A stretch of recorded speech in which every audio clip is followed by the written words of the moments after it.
weekend, and thanks for working Martin Luther King Day. I know some of we have looks like about half the turnout we normally have, so some people are taking the day off. So kudos to you for actually working on a day that should be worked anyways. So I appreciate that. So first thing I want to kind of go through with you, and now I wish everybody was on the call, was people will talk about how long does it take to learn these things. Well, I wanted to give you an example. To learn the scripts takes, like the Power of Attorney script, it's a 10-minute script, 8 to 12 hours. 8 to 12 hours. So let's just say 10 hours on average. Titling, 8 to 12 hours. Beneficiary, 8 to 12 hours. And this does not apply just to these scripts, but I just want to show you something. Because I have some people that will come on, and they're 3 months into coming onto the system, and they'll be complaining because they're not making any progress. Well, you'll see that their complaints should, well, let me ask you a question. Where do you think the finger should be pointed if they're not making any progress?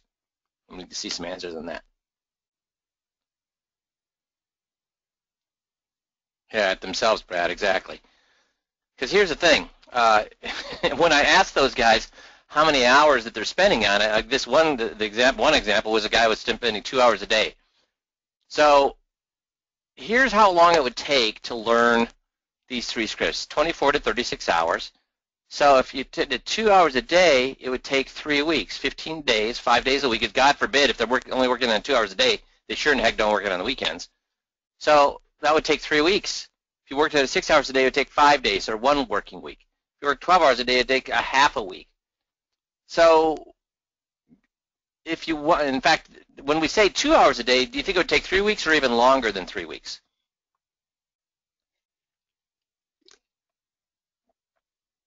Longer. Why? I agree. Why?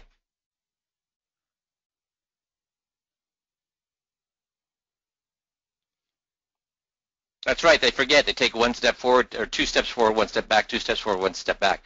So, you know, I've talked about this before about the fireman. If I gave the fireman the 21-point checklist script and said, learn this in 2 weeks, I'll pay you $200,000, that fireman would learn it how much better than almost every single person on the website or on 5Q. So you have the goose that laid the golden egg. Just dedicate yourself to it, because once you know it, guess what? Once you know it, you know it. Then all you need to do is just keep it fresh, keep it on top of mind, and it doesn't. So once you know it, you know it. And then with a couple of hours a week, and then having regular meetings, you can actually keep it really fresh. But please put in the hours to learn this stuff. So here's a letter that I came up with to help a guy, and actually it converted. This is the letter, help a guy get in front of people. This is a letter that I converted from the CPA system. This is what the CPAs would send out to their clients to get them to come in, but it's been modified a tiny bit so you could actually send it to, cold clients and warm prospects. By cold clients, I mean clients who are not interested in seeing you again. Maybe you sold them something 3 years ago and you haven't talked to them since. Or maybe you've gone back and tried to sell them something 5 times in a row, so they're skittish about meeting with you because they think you're going to just try to sell them something. So cold clients and warm prospects. Using this letter basically is talking about the fact that ID theft is a huge issue. ID theft of tax information is the huge issue, and that you'll be willing to sit down with them at no cost to help them protect their ID. So, and Missy, where did we put that letter? I was actually just looking for it. It's actually underneath Getting Started, the toolbox. Getting Started, the toolbox. Yep, and it's just called Lead Letter Tax ID. Cool. So if you're having trouble getting clients in, or if you'd like to start try to get warm prospects in, that's a good way to do it. This is flip to the chart of the day. Oops. So I'm going to go back here. So it says, today's chart digs deeper to providing a detailed view on how the stock market has performed following a major trough in the Fed funds rate. So how does it perform following a major trough in a Fed funds rate? So have we just experienced a major trough in the Fed funds rate? Yes. So since 1960 and prior to today, there have been 10 major Fed fund troughs indicated by the red triangles. The bottom chart illustrates how the stock market momentum peaked around that time of a major trough, and the top chart demonstrates the stock market tended to form a significant top several months after the rates had started heading north. Taken together, these charts illustrate the following: a major trough in interest rates. The stock market typically began dropping in the process until that ultimately led to some of the most significant bear markets since 1960. So here's the momentum, and you can see with the momentum what happened to the momentum of the stock market after a trough. Down, major down, down, went up, and then major down, went up a little bit, and then major down, down, down. And then if you look up here as well, very soon after that trough, we saw major downturns in the market. So just another indicator that maybe we need to be a little cautious now, especially since we've seen the last couple of weeks, and that it may not be over. So when you look at this, it's hard to see here, but does the market go straight down in a bear market, guys? No, what's it do? For anybody who knows about how market works with Fibonacci's, it'll generally go down and up 67%, then down even further, than up 67% of that downturn, and then down, and then up 67% of the downturn. So it fools you by you think it's now going to turn around and go up, and it does for a while, and then it goes down even worse. Then you think it's going to go up, and it does for a while, and then it goes down even worse. So you need to be really careful of this, or you should ignore that. What's the best way to ignore what the market's doing? What's the best way to set yourself up so you can ignore what the market? Yeah, that's right, 50-50. 50-50. Today we're going to talk about Daniel Pink has written a couple books. To Sell is Human, The Surprising Truth About Moving Others, and A Whole New Mind, Why Right Brains Will Rule the Future. So what he talked about in To Sell is Human is 6 rules to sell absolutely anything. So one was to confess a small negative. One is don't tell yourself you will accomplish a goal. Ask yourself whether you can. That's totally 180 degrees opposite of what most people do. Use mild profanity, which is surprising. Oops. When you think you have the upper hand in a sales situation, think of the reasons why you don't. So far, guys, do you see some things in here that are maybe the opposite of what we've been told for a long time? Don't tell yourself you will accomplish a goal. Ask yourself whether you can. Doesn't that seem a little negative? Is that what you guys do? I'll tell you what, that's what I do. And I've done that for the last probably 20 years. Use mild profanity. I think some of you know me. I probably do worse than that. When you think that you have the upper hand in a sales situation, think of the reasons why you don't. I always do. Guys, knowing the way that I teach you, do you think when I'm going in to sell a client that I think of the reasons I'm going to nail this thing, or all the reasons that I'm not going to be able to nail this thing? Bert got it right. Fred got it right. Terry got it wrong. Not going to. So everybody, yeah, most guys are getting it right. I go in there thinking of all the reasons why I won't get this deal. Why would I do that? That's negative thinking. No, it's not. Why am I going there thinking the reasons why I won't get this thing? That's right, Jerry. So I'm prepared. So I make sure when I come up with all the things that I realize why I won't get it, guess what I do? I circle back and make sure that I'm doing those things that would otherwise cause me to lose it. And then stop trying to solve people's problems. Start identifying the problems they miss. This is huge. When I saw this, I was like, he must know about 5Q. Why is that? What's the hottest of all hot buttons? That's right, Kevin. It's a 21-point checklist, which creates the hottest of all hot buttons. What's the hottest of all hot buttons? Nope. Todd, nope. Jerry. Come on, guys. What's the hottest of all hot buttons? There you go, Carlos. There you go, John. Being cheated, the advisor is taking advantage of you. That's the hot button. And do people realize that? Or do they come in and think, oh, I'd like to know a little bit more about that win-win-win? Or, oh, you know what, I'd like to reduce my taxes a little bit. Oh, you know what, I'd like to get a little bit higher rate of return. Those are not hot buttons, guys. Those are well, if they are hot buttons, they're ephemeral hot buttons. They only last for a little bit at a time. The whitest of all hot buttons is that they do not trust their advisor. Why is that the hottest of all hot buttons?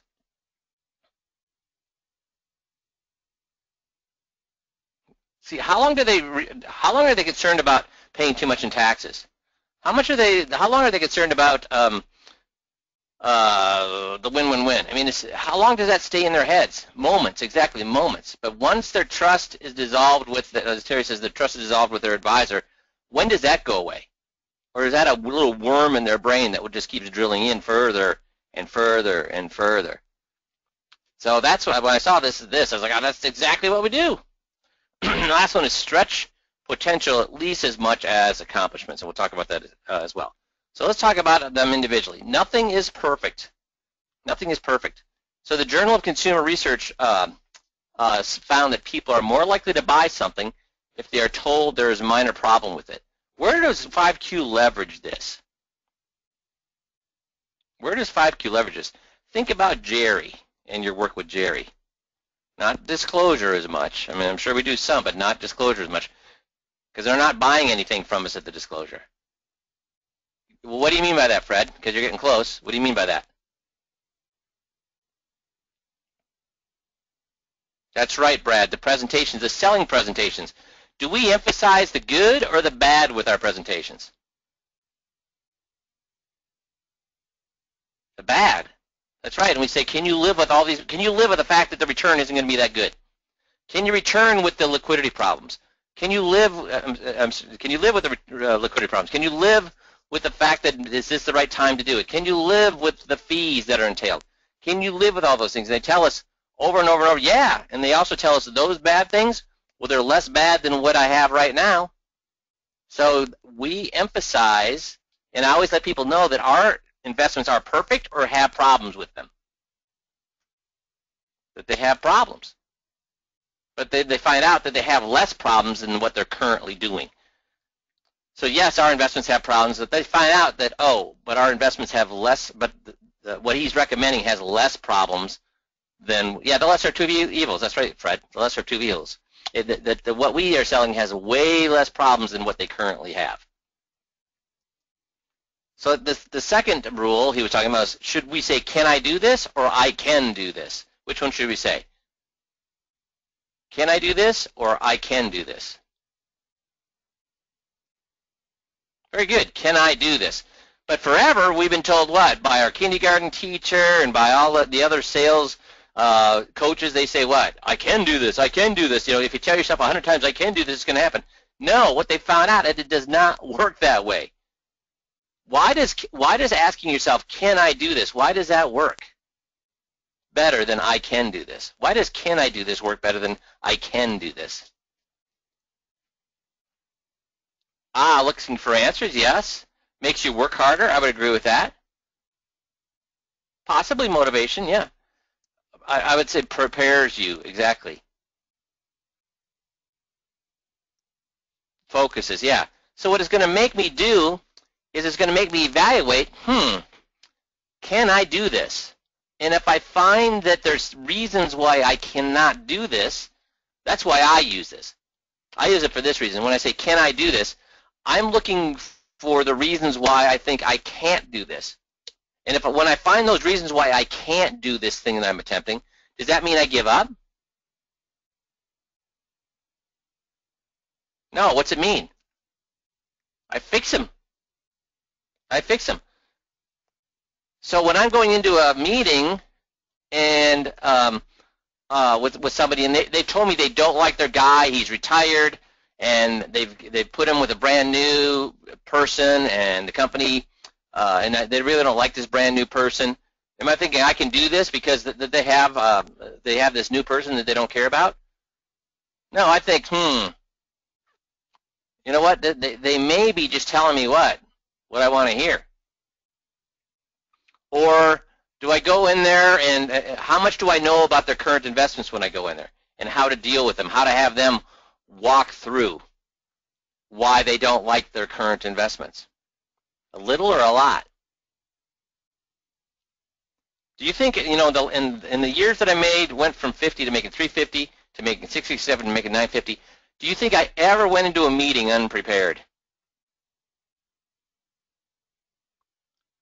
No. I mean, every meeting I was prepared. I knew exactly what I was going to say. If they had REITs, guess what I was doing the day before the REITs? John says I wasn't prepared with the 50K. You're right, John. I just went in and wung it when I was making 50K. When I started making real money, I was prepared for everything. If they had REITs, I knew that backwards and forwards how to get them to tell me that they didn't like REITs. If they had VAs, I knew backwards and forwards how to get them to tell me they didn't like that. If they had junk bonds, same thing. Municipal bonds, same thing. I never went in unprepared. And I always assumed I was going to lose the deal. I never assumed I was going to make the deal. I always assumed I was going to lose the deal. So I went in there fully prepared.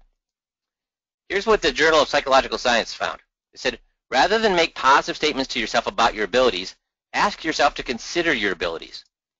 In one study, participants were asked to write, will I be able to do these puzzles? Will I be able to do these puzzles? Or I will be able to do these puzzles.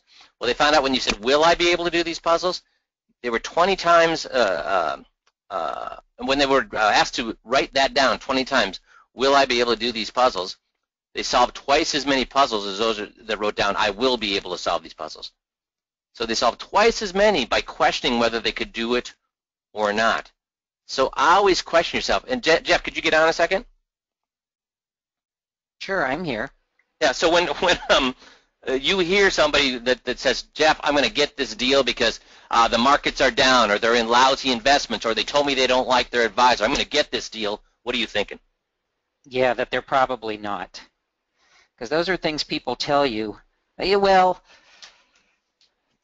you're not using the disclosure. You usually don't think you have to. You think that all the stars have lined up so that you don't need to do anything to get this deal. It's just going to fall in your lap. And it doesn't. It never does. So why would asking, will I get this deal, would you be more likely to use the 21? I think it just makes you more prepared. I mean, you realize I have to use every tool in my toolbox to get this deal. I can't skip steps. I can't not do things. And I guess that's what it is when you tell yourself I will, you're telling yourself I don't need to do anything to get this. That's right. You're saying I'm on easy street. I can skip steps. I can take shortcuts. But why would I go through the whole 21? What a bunch of wasted printed paper. What a bunch of wasted time and effort when they don't like their guy anyways, Jeff. Yeah, I wouldn't trust in that. You know, we always tell you go loaded for bear. If it's true, if you're right that you don't run into a bear, well, it didn't hurt you. But I'll tell you, if it's not true, you're going to find out too late, and you're going to wish you'd gone in with everything in your bag. Yep. And Kevin, I think, put it perfectly here. He said, you'll think of all the potential outcomes to prepare in advance. So one of the outcomes is is it a possible outcome, Jeff, for me to say, you know what, they said they don't like their guy, but they might be pulling my leg. Maybe I should what? Get ready. Because even if they don't like their guy, how will it hurt me if I basically validate all the reasons why they don't like their guy? Is that going to hurt me? No, not at all. But if they do like their guy, would invalidating their guy help me? Oh, yeah, absolutely. Yeah, so guys, please, that's why we do 21s for everybody. In 3 years, I didn't miss a 21. If you looked at all my clients, not one did not have am I using a double negative? Which means not one did not have, means all of them had 21s. So questioning your ability makes you think about the reasons why you can succeed or what you need to do to succeed. Make sense, everybody? Oops. And then this one I thought was pretty funny. It says, what did you just call me, a beach? Study done at Northern Illinois University said using a mild curse word makes us seem to have a greater conviction in what we're presenting, which increases our persuasiveness. Now keep it mild. You can use damn, hell, crap, darn, geez, BS. So keep it a little bit on the cheesy side with your explicatives, but it does help. Now you shouldn't be using them all the time. You should be using them. That's right. It comes natural to me too. Yeah, no F-bombs. That's right, Kevin. So, and no what WTFs either, Jonathan. And basically what they're saying is use it very judiciously. Don't use it very much. But when you want to make a point, if it's a point you really believe in, it does go a long way to actually making the point. Here's something else that kind of relates to what we were just talking about, is when you think you have the upper hand, what should you do? Question whether you do. If you think you have the upper hand, you should question whether you do. And this is a whole different reason. There's a whole different reason for this one. Northwestern University Kellogg School of Management found that when you see yourself in a position of power, you become substantially less likely to put yourself in the other person's shoes. So let's go right back. Jeff, if you get back on here a second, let's go right back to where they're talking to you, Jeff, and they're saying, you know what, I got this deal because they don't like their guy. In fact, he retired. They assigned him a couple of new guys, so they don't like their guy. They've told me that they're willing to move. So if we're not putting ourselves in their shoes, what could they be thinking? So Jeff, could they possibly be thinking then, if I'm the advisor and I step back, even though the clients have told me that they don't like their guy and they plan on they have no loyalties whatsoever to these new guys that the company's assigned to them, couldn't I be thinking as a client that, oh well, but you know what, maybe I should give them a shot, or this company that they're working for did give me a good rates of return, or could I be thinking those things, Jeff? Oh yeah, absolutely. I mean, we don't know for sure what's going through their mind, and that's why we have to constantly ask questions and get them to say things out loud so that we know that they're not thinking those things. The problem with it is a lot of times I think the key to having success with these meetings is to understand that your job is to get them to tell you out loud why. They can say, I'm not happy with that guy, and the guys that they've given me have no experience, and so I'm not going to stay with them. Well, why?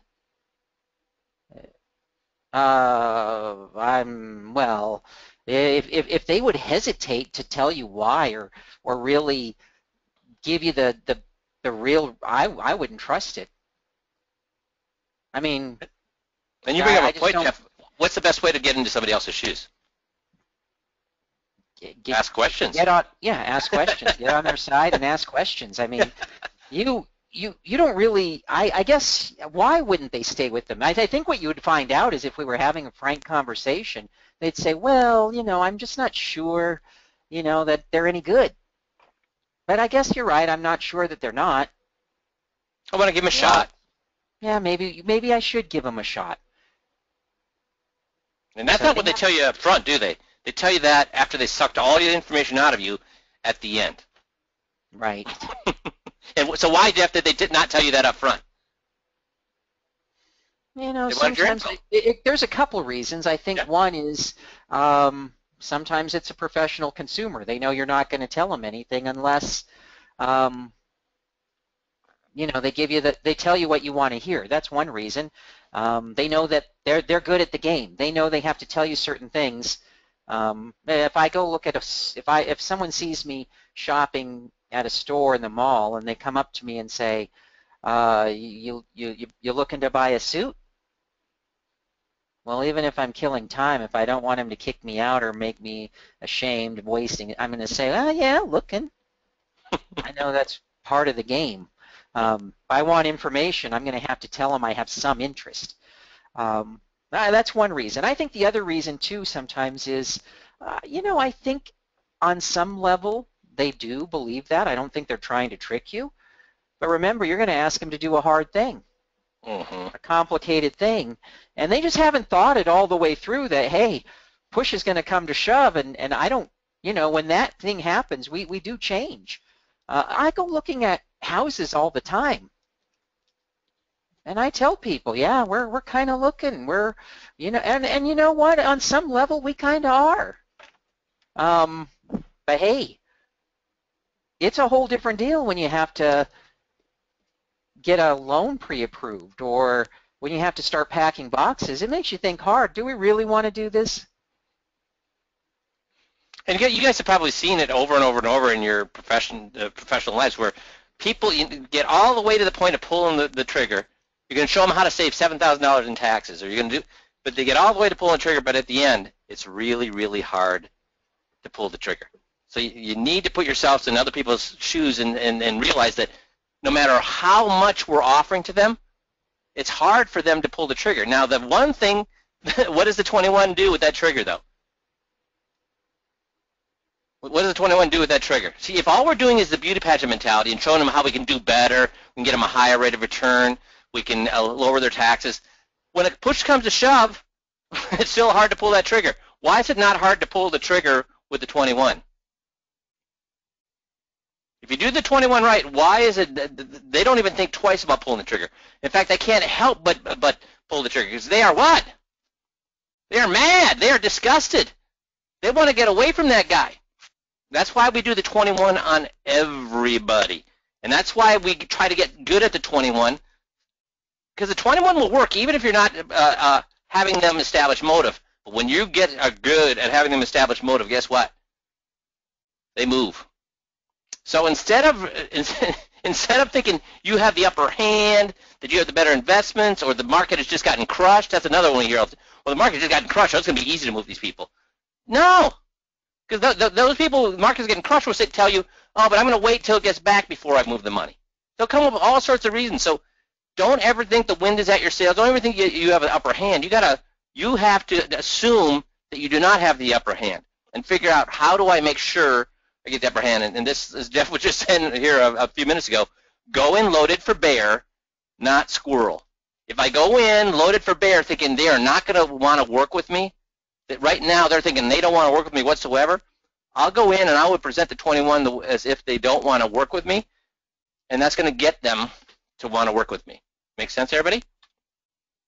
Also, we were just talking about this too. I don't go in looking for hot buttons. What are hot buttons worth? What are hot buttons worth?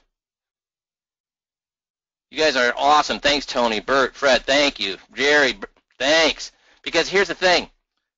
What is every other advisor going looking for? Hot buttons. What's the problem with hot buttons? We just talked about this. What's wrong with hot buttons?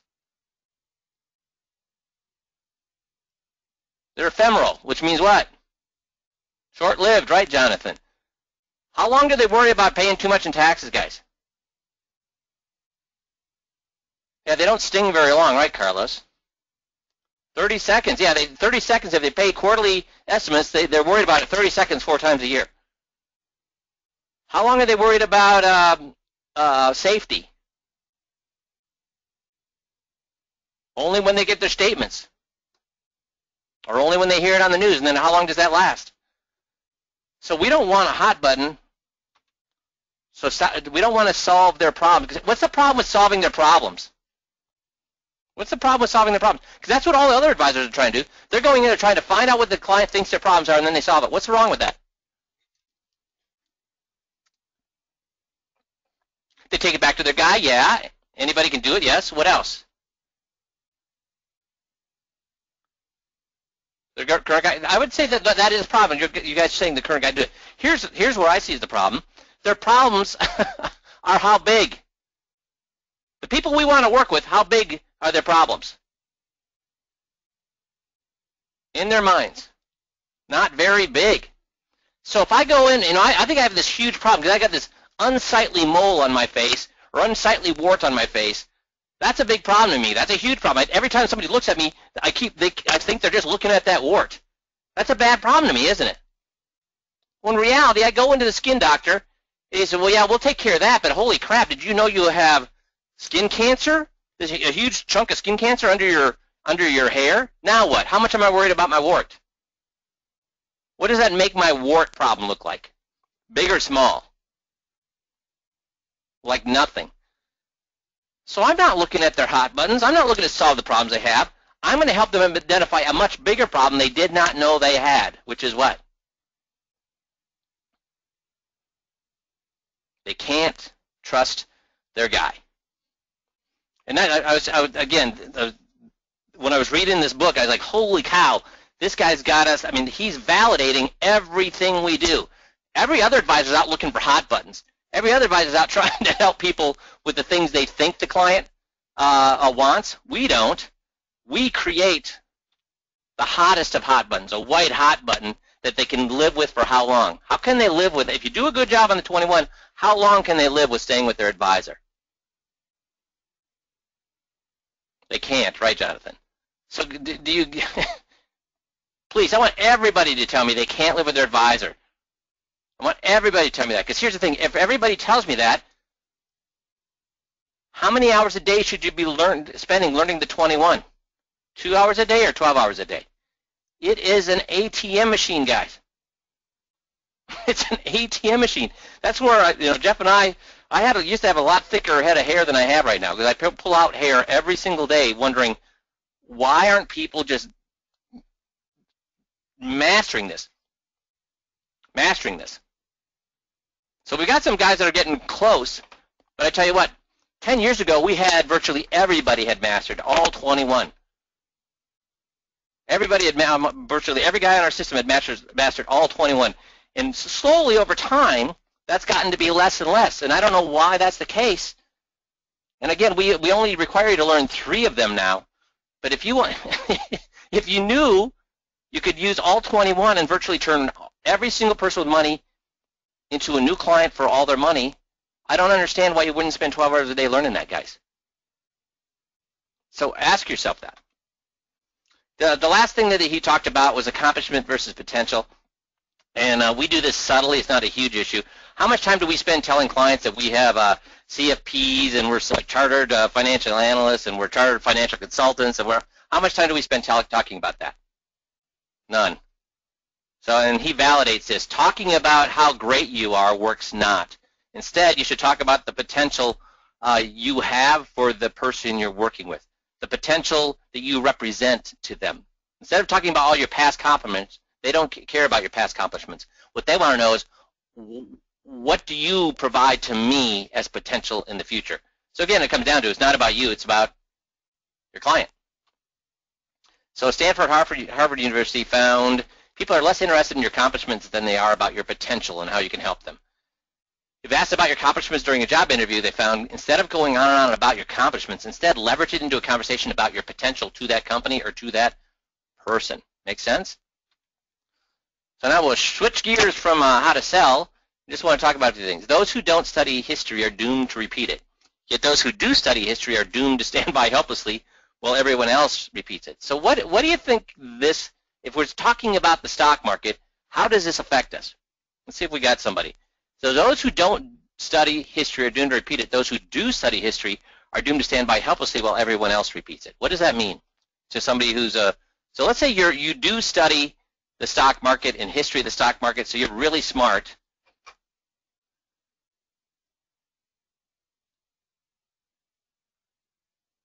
So how would this apply? Hands are tied. What do you mean by this, Steve? Because I think you're going. Herding. That's right, Thomas. Herding. All boats rise with a rising tide and fall with a falling tide.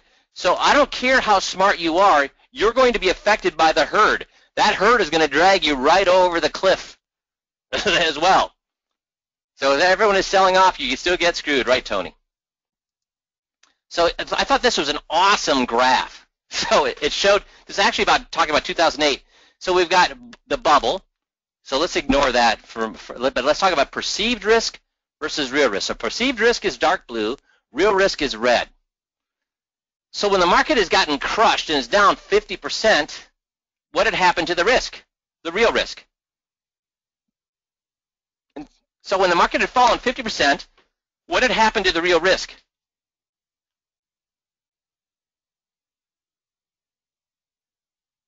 Yeah, it dropped, Fred. It dropped. But where was the perceived risk? The blue here at the very beginning. Where's the perceived risk? It's way off the charts. Dudes, and I get it. I get it. I mean, my money market, I had hundreds of thousands of dollars in a money market, and who could lose money in a money market? Well, I found out you could lose a lot of money in a money market. Now, luckily, it got replaced. But what was I thinking about risk at that time? Heck, Citibank was selling for cents on the dollar. Wouldn't that have been a great time to jump into Citibank stock? Yeah, but what if they went under? I mean, so there's all the, the risk had been sucked out of Citibank. The risk had been sucked out of the market. But right then, the perceived risk is really high when the actual risk is really low. And then what happened? Over time, outsider euphoria began. So the actual professionals started to get back in, and they started to say this is a great time to buy. So then what happened to perceived risk? It was going down, and then by the time it got way low, people are buying stocks like you wouldn't believe. Then up here, the professionals, and what's happening right now, guys? What are professionals doing right now? What have they been doing for the last 3 months? Yeah, I'd agree with you, Thomas. Yeah, they've been selling for the last 3 months. They've been selling it into rallies. And that's why you see markets top where they goes up and down, up and down, up and down. Markets generally just don't turn down. They go down, then up, then down, then up, then down. And what's happening at that market top is the true professionals are getting out. They're selling out on the rallies, which drags the market down to the. And then what happens to the outsiders, the public finally realizes it. But I think the great thing about this graph is it shows that perceived risk is high when actual risk is low, and perceived risk is low when actual risk is high. When the market's way, way, way, way high, people think, well, the market's going to keep going. There's no risk in the market. Because what have people been doing the last year now with their money? What have people been doing the last year with their money? The public. What's the public been doing in the last year with their money? They've been buying in, right? So, Tony, did they buy in 5 years ago when they should have, or just lately? I mean, some people bought in 5 years ago, but the vast majority of people, guess what? They just gotten in lately. Just in time for the market to do what? What it's doing. So not sure if short-term memory loss or selective memory. So in 2012, all we could talk about was the fiscal cliff. And what was going to happen with the fiscal cliff? What was that going to do? The fiscal cliff, what's that going to do to everything? To the economy and the market and whatever else? But instead, the market went up 30%. So Thomas Kuhn, the structure of scientific revolutions, he makes a point that, you know what? Facts are worth what? How to tell a good story from a bunch of random facts. What do you think this means? How to tell a good story from a bunch of random facts. What do you think he means by that?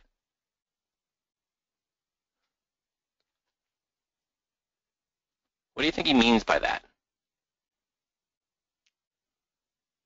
Well, you're right, but that's not what he means. Thank you, Paul.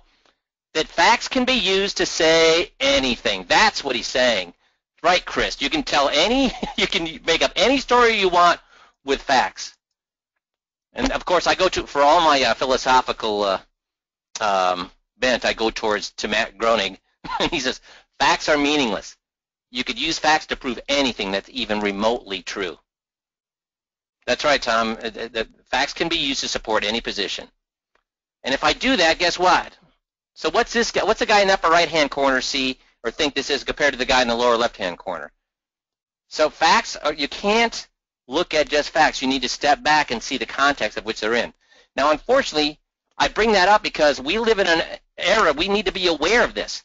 Because how many on your block, how many people think they're investment experts? Everyone does. Because they have at their fingertips what? More what than they've ever had before? Facts, information. The unfortunate thing is the more information you have, the more stories you can create. That's why, guys, can I find tons of people who say the market's going to collapse and we're going to see the same kind of collapse that we saw in 2008? Are there people out in the not people, experts, gurus? Are there gurus saying that right now? Yeah, there are. Are there also gurus saying that this is a little blip and there's no reason for us to worry about it? Are there people saying that? Now, they're both looking at different facts or the same set of facts? The same set of facts, but they're telling two greatly different what? Stories. So does all this information, does anybody out there have information that nobody else has? No, they don't. We're all looking at the same information.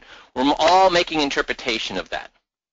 We're all making well, I agree totally, Tom. See, science results are repeatable. In science, results are repeatable. Art is in the eye of the beholder.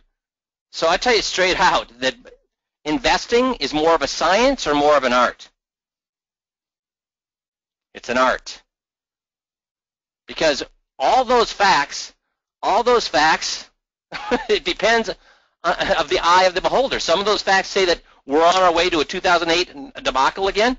the same facts have other people thinking, oh, this is a small blip. We're on our way to 20,000 so it's an art because it's not something that the facts are not going to tell us exactly what's going to happen. It's not as simple as 2 + 2 = 4. See, there are just too many variables. Too many variables. Is there a finite or an infinite amount of variables when it comes to the market? Do we have any clue? Do we have any clue what's going to cause the next market downturn? At 2 o'clock, do we have any clue what could happen at 2 o'clock today that could cause the market to just tumble over a cliff? We have no clue. We have no clue. See, here's the thing. The body of all possible knowledge. Things that you don't realize you don't know. See, the fact is, we don't even know what we don't know. That's scary. Then over here in the red, we got things you realize you don't know. And then over here in the slight green is things you realize you know. You know what's scary? Guys that tell me that they're working with money managers who don't realize this. Yeah, even that could be wrong, Paul. Even this could be wrong, exactly. And not in a good way. So I love this. The more the knowledge, the lesser the ego. The lesser the knowledge, the more the ego. So the more certain somebody is, the more knowledgeable they are, or the less knowledgeable they are.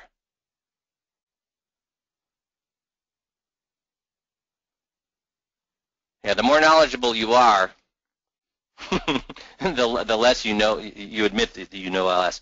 So the only true wisdom is in knowing you know nothing. So then let me ask a question. If that's all the case, why are we so confident in that the 21 works?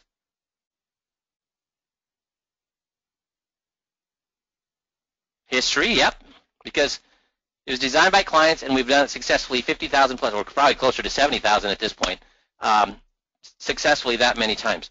Also, how many, think about this. I've set up the scripts so there are how many variables?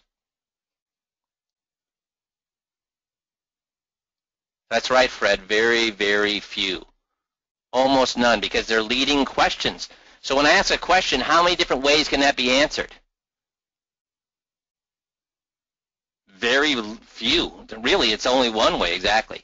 So that's why the 21 works, is because we have very few variables there. But when it comes to investing, how do we know our investments work? We don't, because there's just too many variables.